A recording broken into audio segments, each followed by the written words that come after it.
भारत में अब महिलाओं को वो रुतबा, वो दर्जा रिजर्वेशन के नजरिए से मिल जाएगा जो पिछले 3 दशकों से अटका हुआ था। क्योंकि आज जब पार्लियामेंट की शुरुआत हुई, सत्र के आज तीसरे दिन जब चर्चा होनी शुरू हुई, विपक्षी नेताओं ने अपनी बातें रखनी शुरू हुई, लेकिन उसी बीच में विरोध की जो सुर थे और ज्यादा तेज हो जाते हैं। खुद भारतीय जनता पार्टी की सांसद उमा भारती ने भी केंद्र सरकार के द्वारा लाई जा रही इस बिल को लेकर के सवाल उठा दिया। उन्होंने कहा कि इसमें ओबीसी के लिए जो रिजर्वेशन का प्रावधान है वो नहीं है, वो होना चाहिए। लेकिन इस पूरे मामले को लेकर के कांग्रेस पार्टी ने किस तरीके से अपना विरोध व्यक्त किया है, विरोध जताया है, क्योंकि कांग्रेस श्रेय ले रही है एक तरफ कि साहब ये तो राजीव गांधी से लेकर के डॉक्टर मनमोहन सिंह की सरकार की कोशिशों का नतीजा है, जिसे मोदी सरकार अब पूरा करने जा रही है। हमारा अनकंडीशनल सपोर्ट है, लेकिन रिजर्वेशन ओबीसी को लेकर भी सोचे तो अच्छा होगा। आइए सुनवाते हैं कांग्रेस पार्टी के राष्ट्रीय अध्यक्ष मल्लिकार्जुन खड़गे ने क्या कहा।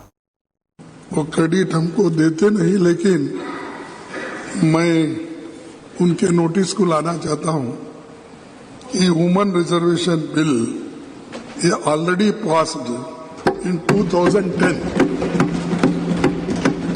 लेकिन इसको बाधा आ गई तो उसमें वही रुक गया।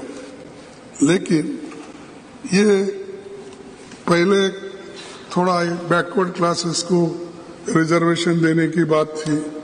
शेड्यूल कास्ट तो इजी था उनका, क्योंकि उनको ऑलरेडी कॉन्स्टिट्यूशनल रिजर्वेशन रहने की वजह से 1/3 इजीली उसमें आता था।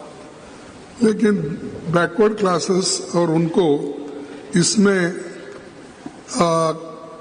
जरा थोड़ी सी आगे पीछे होने का संभव इसलिए है कि अनलेस कॉन्स्टिट्यूशनल अमेंडमेंट 1/3 बैकवर्ड को देने का अगर नहीं होता तो नेचुरली वहां के महिलाओं को नहीं मिलता।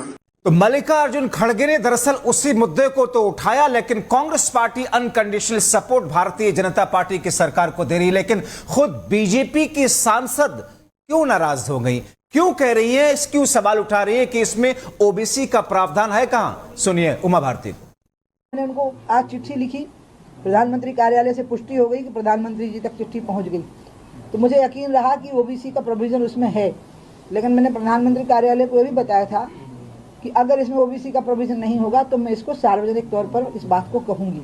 इसलिए मैं इंतजार कर रही थी कि शायद कुछ प्रोविजन की बात इसमें हो। अब नहीं है तो मैं इस बात को कह रही हूँ, और मैं ये बात इसलिए कह रही हूँ क्योंकि पंचायती राज व्यवस्था में और स्थानीय निकायों के जो चुनाव होते हैं उसमें ओबीसी महिलाओं के लिए विशेष प्रोविजन है।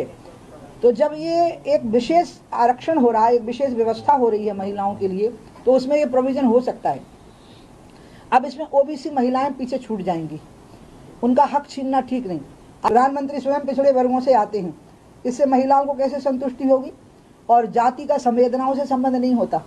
अगर जाति का संवेदनाओं से संबंध होता तो महात्मा गांधी जी ने ही सबसे ज्यादा दलितों के हितों की बात कही थी।